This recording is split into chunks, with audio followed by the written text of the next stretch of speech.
اس میں کچھ ان کلمات کی، کیونکہ اس کے آگے ہے کہ معرفت، کمال معرفت جو ہے وہ اس کی تصدیق ہے، تصدیق اخلاص ہے، پھر وہ کمال توحید ہے، کمال توحید نفی صفات ہے. جی. اور وہ بہرحال یعنی کہ بہت بہت زیادہ دقیق جملے ہیں، بہت دقیق جملے ہیں.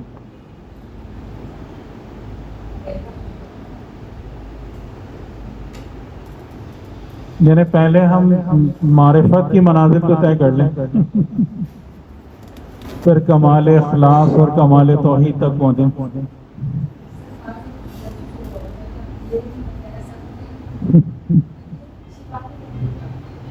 نہیں، اس میں جو اصل چیز ہے نا کہ ابھی اس وقت ہمیں جو بیسک لیول کی چیز اچھے سے سمجھ میں آ جائے، اور اس کے بعد ہمیں یہ سمجھ میں آ جائے کہ ہمیں پہنچنا کدھر ہے، راہ روشن ہو جائے. یہ امپورٹنٹ ہے. یعنی ہم بہت ساری معلومات کا ذخیرہ جمع کر کے نا فائدے میں رہنا مشکل ہے. کہ آپ لوگ مطلب اس بات پہ غور کریں کہ جیسے کبھی کبھی ہمارے اس میں ہوتا ہے نا کہ جی ہاں مجھے تو یہ لفظ بھی پتہ ہے، تو اس میں بھی ہم بات کر دیتے ہیں، وہ لفظ کہیں سنا ہوا ہے اس پہ بھی کچھ بول دیتے ہیں. وہ چیز فائدہ نہیں دیتی. یعنی جو فنڈامنٹل لیول کی چیز ہے نا، معرفت اور تزکیہ، اس کو مضبوط کرنا بہت ضروری ہے. اس کے بغیر بات آگے نہیں بڑھتی.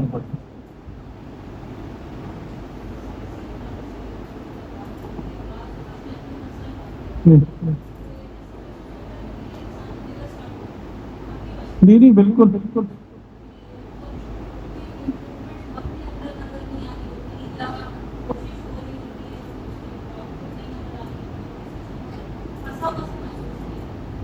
اسی لیے تو میں نے آپ لوگوں سے کہا نا کہ دعا جو ہے نا وہ بے انتہا ضروری ہے. دعا یعنی دعا جو میں نے آپ سے کہا نا کہ آپ صرف یہ نہ سمجھیں کہ ہم قرآن پڑھا رہے ہیں یا قرآن ٹیچ کر رہے ہیں، اس سے زیادہ اہمیت اس بات کو دیں کہ قرآن مجھ میں کتنا جذب ہو رہا ہے، قرآن کا اثر مجھ پر کتنا ہو رہا ہے، اور اس چیز کو خدا سے مانگیں مسلسل. یہ بہت ضروری ہے. ورنہ یہی ہوگا، ورنہ اسی قسم کی چیز ہوتی ہے کہ انسان ایک جگہ پہ جا کے پھنس جاتا ہے. اور اگر خدا نہ کرے وہ تزکیے کے مسائل ہیں جس میں سب سے بڑا مسئلہ انانیت کا آتا ہے، خود پسندی کا آتا ہے، تو وہ تو بالکل ہی انسان کو روک دیتا ہے. یا بعض اوقات زبان کی مسائل آ جاتے ہیں، تو وہ چیزیں بالکل ڈیفینیٹلی بلاک لگا دیتی ہیں. تو اسی وجہ سے میں آپ کی خدمت میں یہ بات عرض کر رہا ہوں کہ دوسروں سے زیادہ اپنے اوپر توجہ رکھنا ضروری ہے.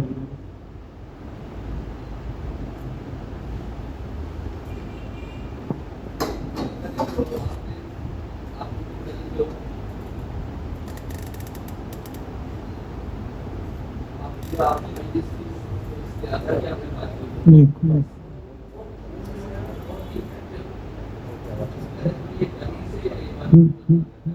جی جی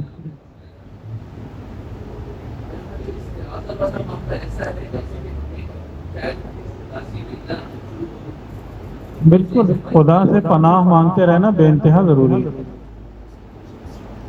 یعنی ہمیں اس بات کی خبر ہی نہیں ہوتی کہ کون کون سی چیزیں ہمیں کہاں کہاں سے ڈیمیج کر رہی ہوتی ہیں.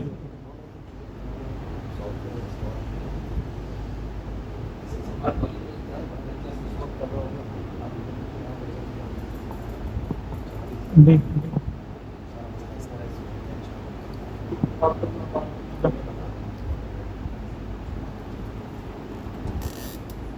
تو میں نے کہا آپ لوگ سوال نہیں تو کوئی اعتراض بھی کریں، کوئی مسئلہ نہیں ہے.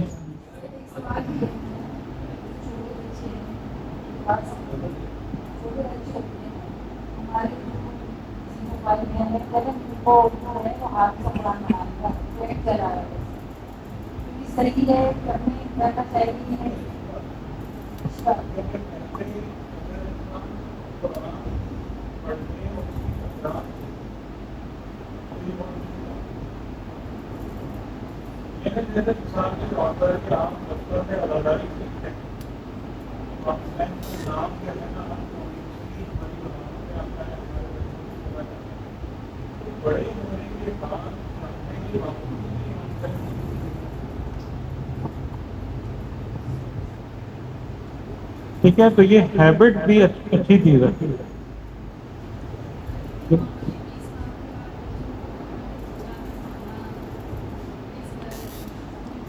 نہیں ٹھیک ہے، دیکھیں اس کا وہ ایک بات الگ ہے، لیکن مسئلہ یہ ہے کہ جتنا زیادہ وہ قرآن پڑھیں گے، قرآن ان کی زبان پہ آئے گا، دماغ میں جائے گا، اس میں آپ ان سے یہ بھی کہیں گے بیٹا جب تم پڑھتے ہو تو تھوڑا ترجمہ بھی دیکھا کرو، مطلب بھی سمجھا کرو، تو وہ جو انکانشیسلی چیزیں جو جذب ہو جاتی ہیں نا، وہ بھی کافی فائدہ دیتی ہیں. بڑے ہو کے ان کا فائدہ ہوتا ہے زندگی.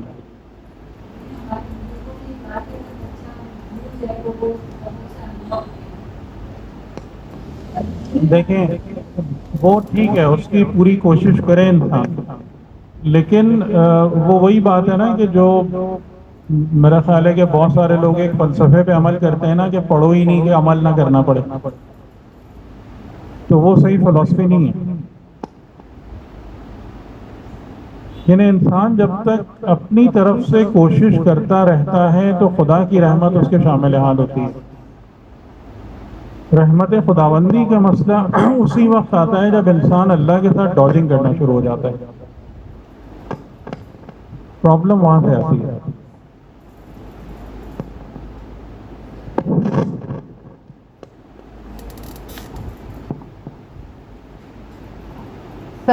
سر میرا سوال یہ ہے کہ اس وقت ہم عزاداری کو کس طرح سے قرآن سے جوڑ دیں، کیونکہ عزاداری جو ہے وہ بے شک اس میں اہل بیت کا تذکرہ ہوتا ہے، تو اتنے عرصے سے، یعنی اب اگر ہم بچپن سے دیکھیں ہماری ایک عمر ہو گئی ہے، تو جو مجالس کا ایک ترکیب ہے، جو ایک سلسلہ ہے، وہ ویسا کا ویسا ہی ہے.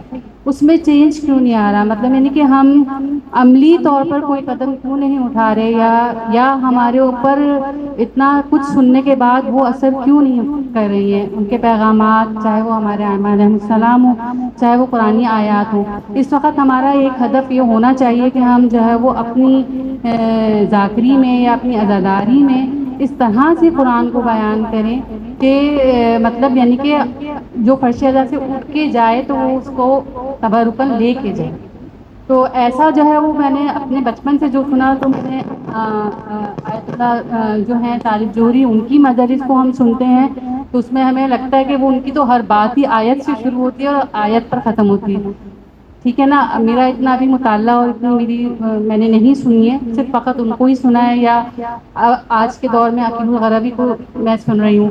لیکن یہ کہ یہ لوگ تو ظاہر سی بات ہے ان کا اتنا علم تھا، لیکن جو عام گھروں میں جو مجلس ہو رہی ہیں ان میں کیوں نہیں مطلب تبدیلی آ رہی ہے؟ مطلب ذاکرات میں ایک چینج آنا چاہیے اور اس سے معاشرے میں تبدیلی آنی چاہیے کہ قرآن فہمی کا.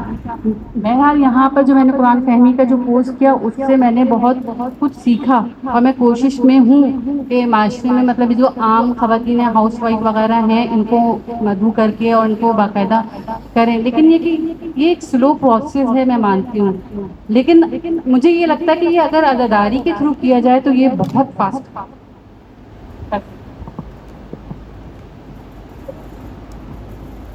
تو دیکھیں عزاداری تو آپ لوگوں کے ہی ہاتھ میں ہے نا، یعنی یہ فیصلہ ہمارا ہی ہونا چاہیے نا کہ ہم کیا پڑھیں یا کیا نہ پڑھیں.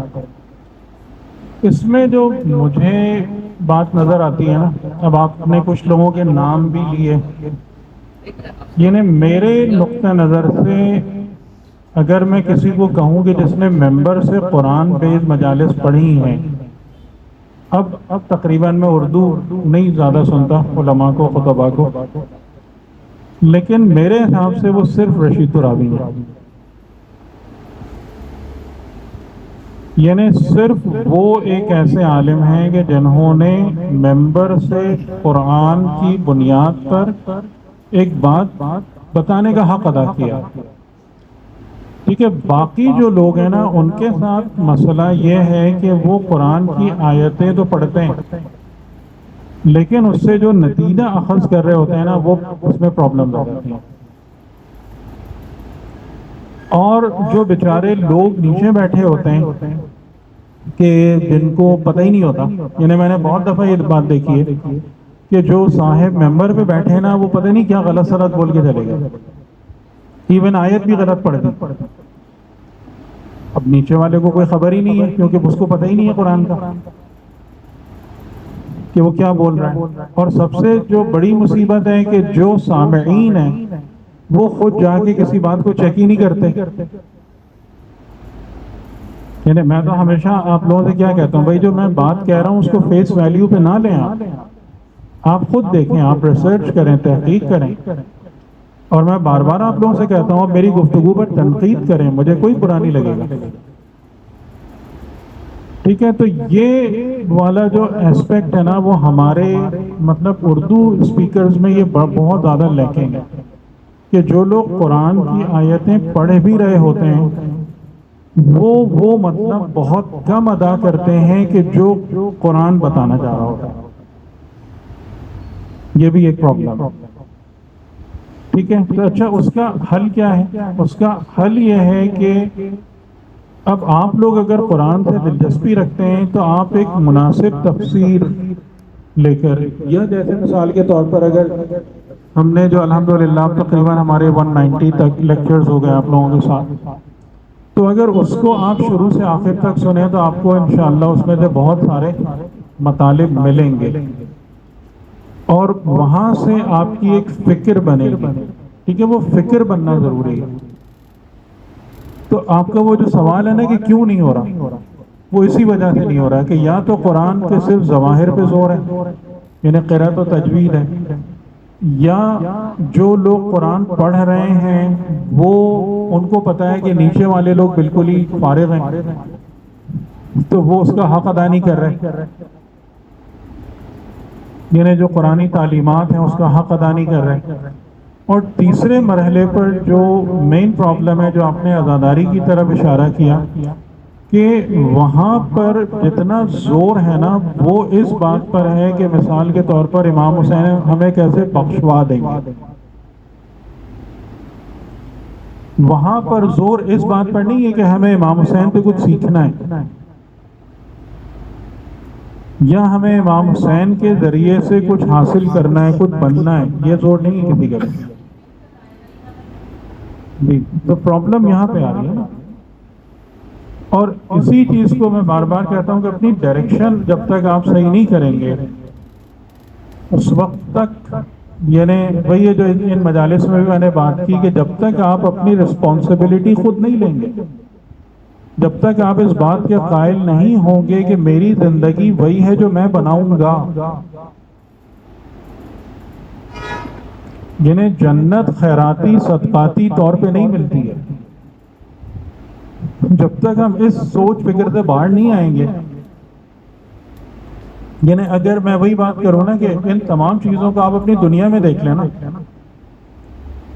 کیا ہم خالی امام حسین کا نام لے کر کوئی بھی انسان یہ کام کرتا ہے کہ میں جی خالی مجلس کر رہا ہوں اور مجھے اور کچھ نہیں کرنا؟ کوئی بھی یہ کام کرتا ہے؟ آپ اپنی دنیا میں جاتے ہیں، پڑھتے ہیں، لکھتے ہیں، محنت کرتے ہیں.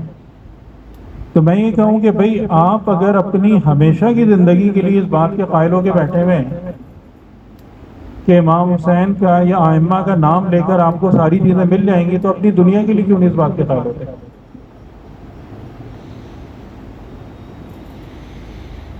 اور اگر دنیا کی زندگی بھی خود سیلف ریسپانسبلٹی اور محنت کے بعد ملتی ہے تو آخرت اس کے بغیر کیسے مل سکتی ہے؟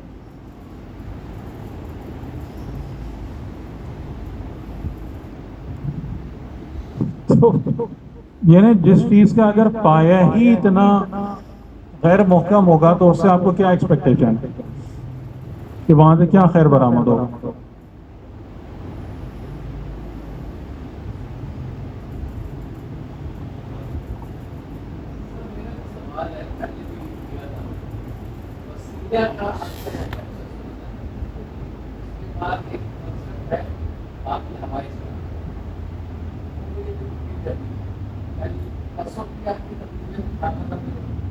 جناب عباس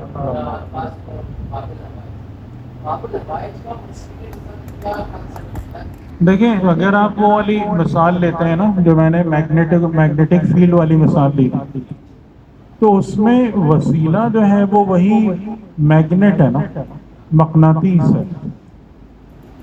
تو آپ اس مقناطیس کو باب الحوائج سمجھ سکتے ہیں نا، یعنی کہ وہ جو مقناطیس ہے وہ آپ کے لیے حقیقت تک پہنچنے کا دروازہ کھولتا ہے جب آپ اس کی فیلڈ میں انٹر ہو جاتے ہیں. جب آپ اس فیلڈ میں انٹر ہوتے ہیں تب آپ پر وہ در کھلتا ہے. تو میں نے یہ بات بھی کہی تھی کہ باب الحوائج فقط آپ کسی مخصوص ہستی کو نہیں کہہ سکتے، تمام معصومین باب الحوائج ہیں. یعنی باب الحوائج کا مطلب ہے کہ باب اللہ، خدا کی طرف، باب اللہ، خدا تک جانے کا دروازہ ہے. اور جو اہم ترین چیز ہے کہ یہاں پر جو حوائج ہیں وہ حقیقتاً ہماری حوائج اخروی ہیں، کیونکہ دنیا میں کھلانے پلانے کا انتظام خدا نے کر رکھا ہے. دنیا میں انسان کی حاجتوں کو پوری کرنے کا ایک انتظام موجود ہے، اور اس کی ذمہ داری خدا نے کہا ہے کہ وہ میں نے لے لی ہے.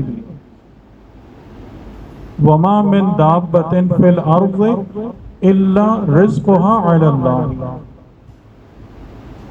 کہ زمین میں چلنے پھرنے والا کوئی نہیں ہے مگر یہ کہ اس کی رزق علی اللہ، اللہ پر ہے. تو اس کی آپ کو پریشان ہونے کی ضرورت نہیں ہے الگ سے. تو اب یہاں پر جو ہماری حوائج ہیں وہ حاجتیں ہیں کہ جو مجھے میری اپنی زندگی کو کامیاب بنانے کے لیے ریکوائرڈ ہے.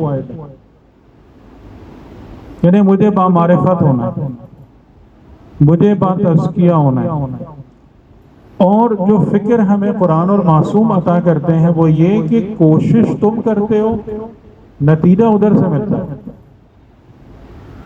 أَفَرَأَيْتُمْ مَا تَحْرُثُونَ أَأَنْتُمْ تَزْرَعُونَهُ أَمْ نَحْنُ الزَّارِعُونَ.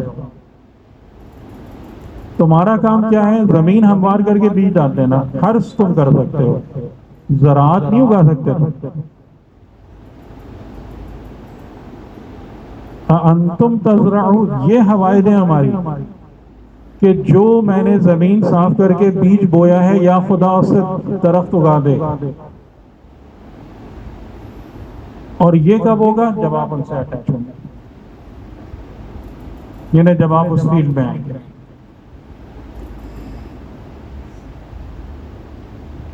جو بات میں نے کہی کہ بغیر ولایت کے، ولایت آب و ہوا ہے، ولایت پانی اور آکسیجن.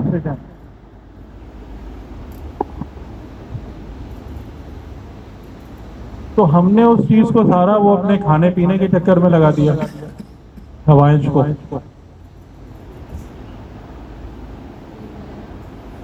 جی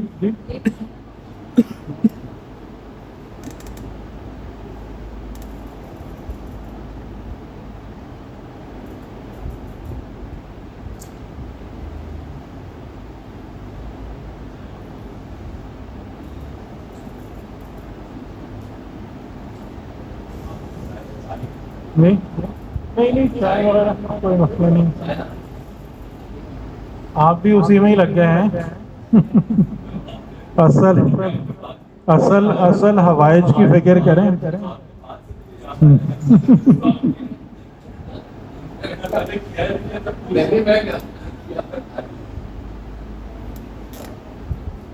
جی جی جی بیٹا.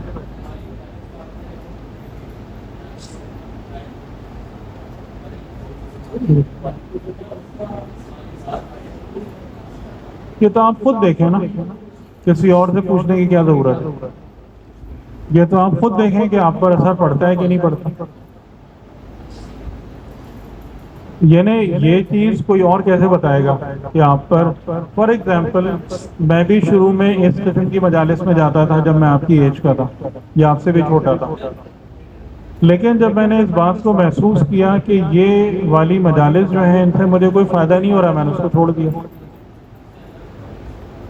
دیکھ یہ لفظوں پہ نہ جائے، خود ڈٹرمن کریں.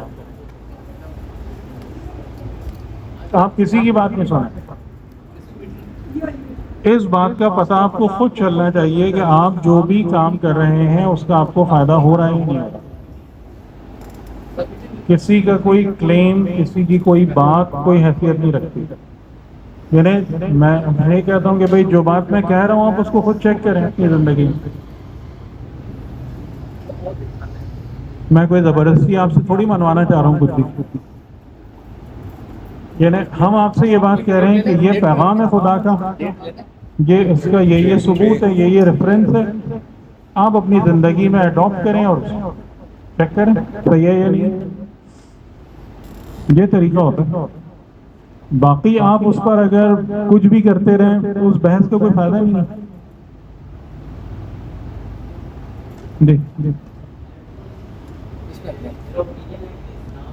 اس میں ڈیٹے میں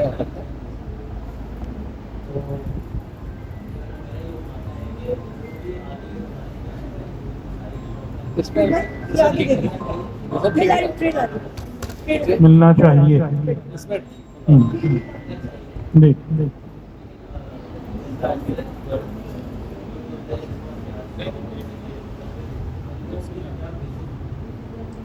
فتووں کی بیسس بھی احادیث یا قرآن یہی سب ہوتی ہیں. ان سے جو لوگ ریسرچ اسکالرز ہیں وہ اس سے جو نتیجہ برآمد کرتے ہیں وہ آپ کو بتا دیتے ہیں.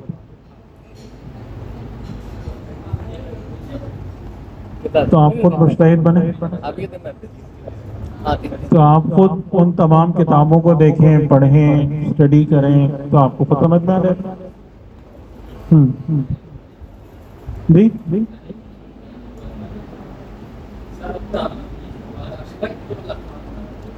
نہیں وہ حوالے دے نہیں سکتے نا. یعنی کہ ان کی جو تفصیلی کتب ہوتی ہیں وہ الگ ہیں. یعنی مثال کے طور پر کہ جو وہ فتویٰ دیتے ہیں وہ پہلے ایک فورم میں، علماء کے فورم میں ڈسکس ہوتا ہے، اس پر بحث ہوتی ہے، لوگ تنقید کرتے ہیں، وہ جواب دیتے ہیں. یعنی ایک ریگرس پروسیس ہے اس کا، جو بھی فریم ورک ہے اس کے اندر. تو وہ تمام کی تمام باتیں آپ کے سامنے نہیں آتی اور اس کا فائدہ بھی نہیں ہے آپ کو. یعنی اگر مثال کے طور پر آپ کو ہر فتوے کے پیچھے یہ بتایا جائے کہ جی اس پہ کیا درس خارج میں کیا بحث ہو رہی تو کتنی سمجھ میں آئے گی وہ آپ کو وہ بات. جی تو وہ کتابیں الگ موجود ہیں، وہ کتابیں الگ موجود ہوتی ہیں.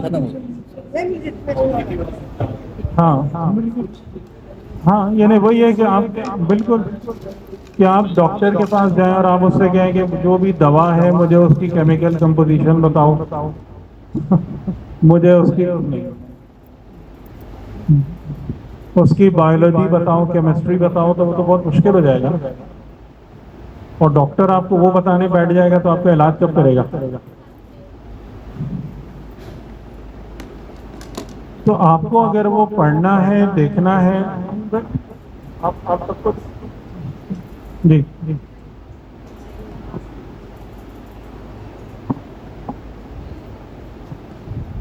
السلام علیکم. میرا سوال نہیں ہے کوئی، میں بالکل ریگولر اسٹوڈنٹ بھی نہیں ہوں سر آپ کی، لیکن میں نے شروع میں آپ کی کلاسز لی تھی اور سب سے پہلے جو تھا اخلاقی قرآن، تو اس میں شروع میں ہماری کلاس میں آپ نے ایک بات کہی تھی کہ ہم جو کچھ بھی سیکھیں گے ہم آنیسٹلی، ہمارے اندر جو خامیاں ہیں، جو بھی کوتاہیاں ہیں، ہم یعنی کہ اس پہ کٹ حجتی کے ساتھ ڈٹے نہیں رہنا، بلکہ جو ہم قرآن سے سیکھیں گے اس کا امپلیمنٹ اپنے آپ میں کریں گے. میں بہت زیادہ کلاسز نہیں لیتی ہوں، بہت ساری کتابیں نہیں پڑھتی ہوں، لیکن آپ کی چند تقاریر نے سر یکسر مجھے تبدیل کیا. بڑی کوشش ہوتی تھی لیکن یہ بہت مشکل ہوتا ہے کہ اپنے اندر کی خامیوں کو ہم سیلف سرٹیفیکیشن کے ذریعے کر رہے ہوتے ہیں، ضرور کر رہے ہوتے ہیں. اس کو سب سے پہلے کوشش ہوئی میری کہ اسے، اور جب کسی حد تک میں کمپلیٹلی نہیں لیکن تھوڑا کامیاب ہوئی، اس کا اثر میرے بالکل قریب رہنے والوں پہ، میرے بچوں پہ ہوا، میرے ساتھ بالکل ساتھ جو لوگ رہتے ہیں ان پہ ہوا. اور میں بس تھوڑی بہت مجلس سے بھی پڑھتی ہوں، پھر میری مجلسوں کا رنگ بدل گیا. اور اس میں خصوصاً یہ قرآن کا کہہ رہی ہیں، ہر مجلس میں لازماً قرآن ہے، پورے وجود کے ساتھ جب ہم پڑھ رہے ہوتے ہیں وہ اثر کرتا ہے. اب میرے ساتھ کچھ ایسا ہے کہ بچے ٹین ایج زیادہ ہوتے ہیں، ان کا مجھ سے کانٹیکٹ بھی ہے. میں نے کہا نا میں نے بہت زیادہ ریگولر اسٹوڈنٹ نہیں ہوں. میں شروع میں لیتی تھی آپ کی کلاس، کنیز سغرا نام ہے، لیکن جیسے ہی وقت ملتا ہے میں یوٹیوب سے آپ کی تقاریر سنتی ہوں. اور میں بہت زیادہ علماء اور میں بس جہاں سے ہو گیا وہ تو تبدیلی جب اپنے اندر ہو جائے گی اس کے اثرات نظر آتے ہیں اور آپ کو خود نظر آتے ہیں، آپ خود جج کرتے ہیں. تو میں بہرحال آج بہت لیٹ ہو گئی کیونکہ میں بہت دور سے، لیکن مجھے ملنا تھا اور میں مجلس سے آپ کی نہیں سن پائی. بس ظاہر سی بات ہے وہ پورا گھر اور وہ، لیکن سارا یوٹیوب پہ.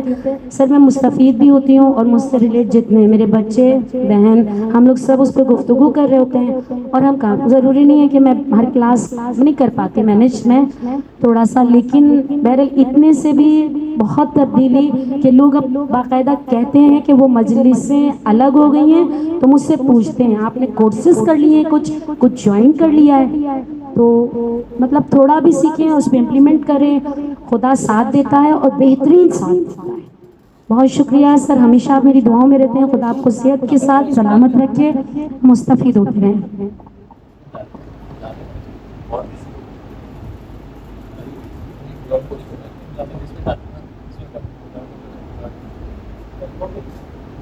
فتووں کی بیسس سے میرا جو مطلب یہ تھا کہ جو لوگ فتوے کو مانتے ہیں، اور میں نہیں کہہ رہا کہ نہ مانے پورا جو بھی ہے، کہ وہ لوگ کہتے ہیں کہ جو امام نے اصول بتائے تھے وہ اس دور کے لحاظ سے تھے، اور اس دور میں نئے مسئلے وغیرہ ہیں، الگ ڈفرینٹ ٹائپ آف مسئلے ہیں، تو ان کے لیے فتوے ضروری ہے.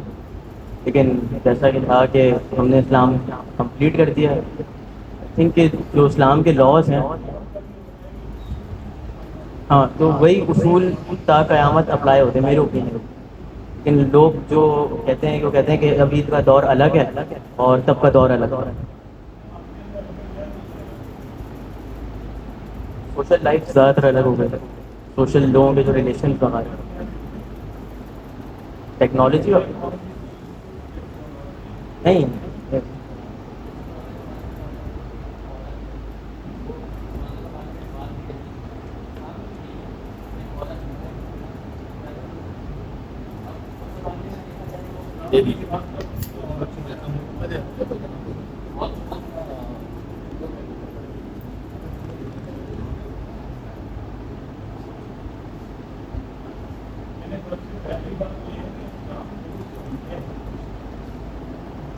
ٹھیک ہے، یعنی کہ اسلام سن سنا کے نہیں دیکھیں اس بات کو، وہ پھر ظاہر ہے کہ آپ بہت زیادہ کنفیوز ہو جائیں گے. اسلامی قواعد اگر آپ دیکھیں نا، کوئی بہت زیادہ فرق نہیں پڑتا ہے اس میں، چیزیں نوعیتیں تبدیل ہو جاتی ہیں. ایسا نہیں ہوتا کہ، اور اسی وجہ سے آپ کو اجتہاد کی ضرورت پڑتی ہے کہ وہ جو چھوٹی چھوٹی چیزیں، یعنی جیسے سفر کے مسائل ہیں اور دیگر مسائل ہیں، اس میں معاملات ہیں. لیکن جو دین کی بنیاد ہے نا، آپ کا خدا سے رشتہ، آپ کی آخرت کی فکر اور آپ کی مورل بلڈنگ، یہ پرماننٹ فیچرز ہیں. اور آپ کچھ بھی کریں اس کو آپ اگنور نہیں کر سکتے. یعنی ہمارے یہاں جو پرابلم ہوتی ہے کہ وہ ہم ادھر ادھر کی اوپر کی باتوں کو لے کر کہ جناب وہاں پر جو ہے نا فلاں جگہ پر عورتوں کو کوڑے لگوا دیے، یا ادھر وہ بند کر دیا، یا اس قسم کی چیزوں کو لے کے دیکھیں. لیکن اصل بات یہ نہیں ہے. اسی لیے قرآن پڑھنا ضروری ہے، تاکہ آپ کو اس کا صحیح پیغام سمجھ میں آئے. یہ والی بات کبھی بھی نہیں تھی. اسلام نے اس قسم کی پابندی نہیں، یہ ریکمینڈڈ ضرور ہے. اس لیے ریکمینڈڈ ہے کہ آپ کو اچھے طریقے سے پتہ ہے کہ عورتیں اور بچے جو ہیں، جو بھی مطلب برے ذہن رکھنے والے لوگ ہوتے ہیں، ان کو ہی ٹارگٹ اور وکٹمائز کرتے ہیں. تو یہ بات ریکمینڈڈ ہے کہ خواتین اور بچے جو ہیں نا وہ ان گارڈڈ نہ ہوں. اور جیسا کہ مطلب آغا جعفر صاحب یہ بات کہتے تھے کہ خدا نے عورت کو ہمیشہ کسی مرد کے پناہ میں رکھا ہے. یعنی ابتدا میں باپ، پھر جوان ہوتے ہوئے باپ اور بھائی، پھر شوہر، اور پھر بیٹا. موسٹلی کہ یہ کہ خدا نے پورا انتظام کیا ہے کہ عورت کا جو ہے نا ایک پشت پناہ اور ایک صاحبان جو ہے نا وہ رہے پوری زندگی میں. تو وہ دین کے اصولوں کو آپ سمجھیں اور اچھے سے پڑھیں انشاءاللہ تو آپ اس کو بہت زیادہ لاجیکل پائیں گے. کچھ جگہوں پر دیکھیں پرابلم ہیں, ٹھیک ہے, ہم یہ نہیں کہہ سکتے کہ ہم بالکل پرابلم فری ہیں, اور وہ پرابلم اس وجہ سے آئیں گی کہ ابھی امام معصوم ہمارے درمیان موجود نہیں ہے. کچھ نہ کچھ تو تھوڑی بہت مشکلات آئیں گی, لیکن جو بیس ہے نا اسے آپ نے نہیں چھوڑنا ہے. یعنی یہ والا کام نہیں کرنا ہے کہ جی فلاں میں نے دیکھ لیا کہ یہ مولوی یہ غلط کام کر رہے تھے, یا مجھے یہ خبر مل گئی کہ فلاں مجتہد نے یہ کام کر لیا اور جی میں تو نہیں مانتا دین کو. یہ والا کام نہیں کرنا, ٹھیک ہے, کیونکہ دین جو ہے وہ آپ کا اور خدا کا پرسنل مسئلہ ہے. جب ہم اپنی قبر میں جائیں گے تو دین میرا ذاتی مسئلہ ہوگا, اس میں اے بی سی ڈی فلاں فلاں پرسن سے کوئی فرق نہیں پڑے گا کہ کس نے کیا بولا تھا یا نہیں بولا تھا. تو یہ والا کام آپ کو نہیں کرنا کہ کسی کی, یعنی آپ دیکھیں کہ میں بھی یہ باتیں کر رہا ہوں, آپ مجھے خدا نہ خواستہ اللہ نہ کرے کبھی کوئی غلط کام کرتے دیکھیں اور آپ کہ یہ تو بڑی لمبی لمبی باتیں کر رہے تھے اور یہ حرکتیں کر رہے ہیں, میں نہیں دین مانتا, میں دین نہیں ہوں. ٹھیک ہے, یہ بات, یہ والے کام جو ہے نا یہ بہت اچھے سے آپ کو سمجھتا ہے. ہاں, یعنی دین آپ کا پرسنل میٹر ہونا چاہیے اور اس کی بنیاد آپ کے اور آپ کے خدا سے تعلق پر پیش کرنا ہے.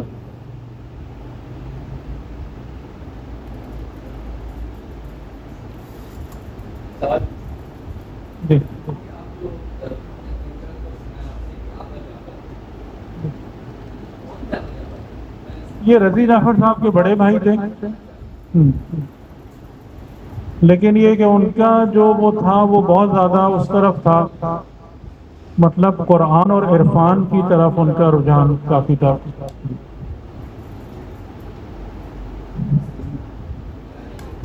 جی جی